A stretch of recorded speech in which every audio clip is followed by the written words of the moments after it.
Sampurasun para mitra, kalintang bingahna tiasa tepang deui dina acara Pani Ismanah di kanal YouTube YKB Bahasa Sunda. Satu acan urang ngabandungan panganjepan dinten ieu, hayu urang neneda nyuhunkeun pingpinan Roh Suci. Hatur nuhun Gusti, kumargi kadeudeuh kanyaah kasalametan nu dilebat anjeun tos katampi ku abdi sadaya. Danget ieu adu sadaya nyuhunkeun pingpinan Roh Suci kangge nuyun abdi sadaya dina ngalenyepan pangandika Gusti. Berkahan abdi sadaya supados tiasa ngaregepkeun sareng ngalarapkeunana dina kahirupan sadidinten. Dilebat asmaning Gusti Yesus Kristus. Amin. Para mitra, lenyepaneun urang dinten ieu dicutat tina buku renungan wasiat anu dijudulan Ilu Biung Dina Kajahatan. Dumasar kitab Wahyu pasal 18 ayat 1 dugi ka 10, dilajengkeun ayat 18 dugi ka ayatna nu ka 20. Sarengna janten puseur panglenyepan urang nyaeta ayatna nu ka 4 anu ungelna kieu. Hei umat kami, geura budal tidinya, ulah kabawa ku dosana, ulah kabawa ku hukumannana. Para mitra, ciri hirup umat Kristen nyaeta ngawujudkeun bebeneran sareng kaadilan. Kumargi kitu sakur umat percanten minangka agen-agen hirup anyar.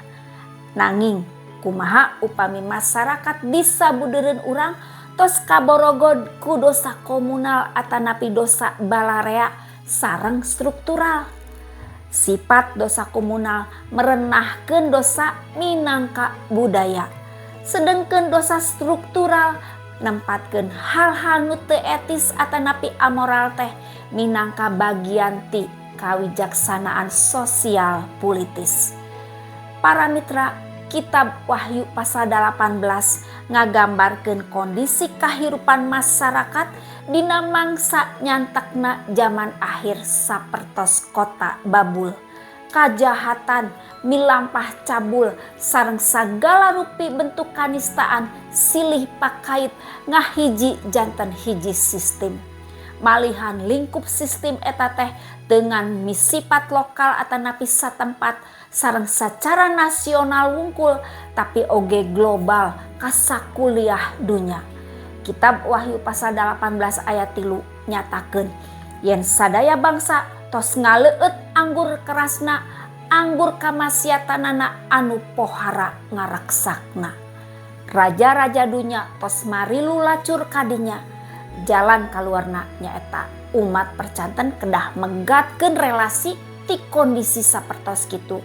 Sangkan ulah kabaud kana dosana, ulah ilu biung milampah kajahatan, ulah kabawa ku hukumanana. Margi sing saha nu araya di tengahing pergaulan nu jahat kitu aranjeuna baris nampi hukuman.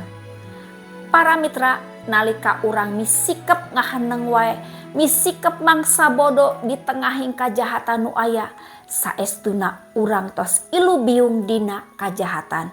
Sanaos saendena urang teu milampah kajahatan oge, tapi ngantep kajahatan laluasa rongkah dipayuneun urang, mangka urang tos ilu biung dilebetna. Budal ti situasi jahat mihartos urang mampu mengkritisi, mampu nganilai secara kritis sareng nolak pola hirup nista nu aya. Gentra kanabian nandeskeun yen urang teh sanes bagian tina kondisi jahat. Hayu urang ngadoa.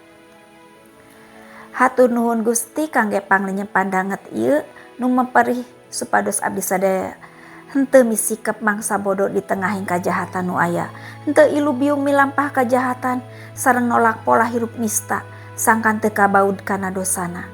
Berkahan abdi sadayana supados salawasna ngalarapkeun pangandika Gusti dina kahirupan sadidinten. Nyuhunkeun Roh Suci tawoleh ngauban abdi sadayana. Hatur nuhun Gusti, paneda sareng pangdoa ieu disambat sareng disuhunkeun dilebet asmaning Gusti Yesus Kristus. Amin. Para mitra, rupina sakitu anu kapihatur panganjepan danget ieu, pamugi tiasa janten berkah kanggo urang sadayana. Ulah hilap, subscribe, like sareng bagikeun kanu sanes. Margi ku cara kitu para mitra tos ilu biung dina ngamasurkeun Injil kasalametan sasarengan YKB. Gusti Yesus ngaberkahan, cak heula.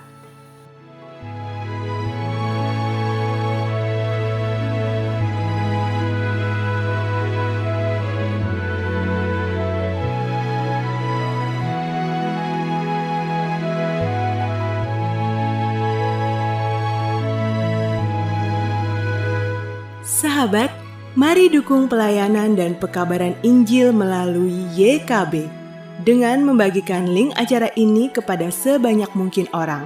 Dukungan juga dapat saudara lakukan dengan mentransfer dukungan finansial ke rekening BCA ke nomor 450 305 2990 450 305 2990 atas nama Yayasan Komunikasi Bersama.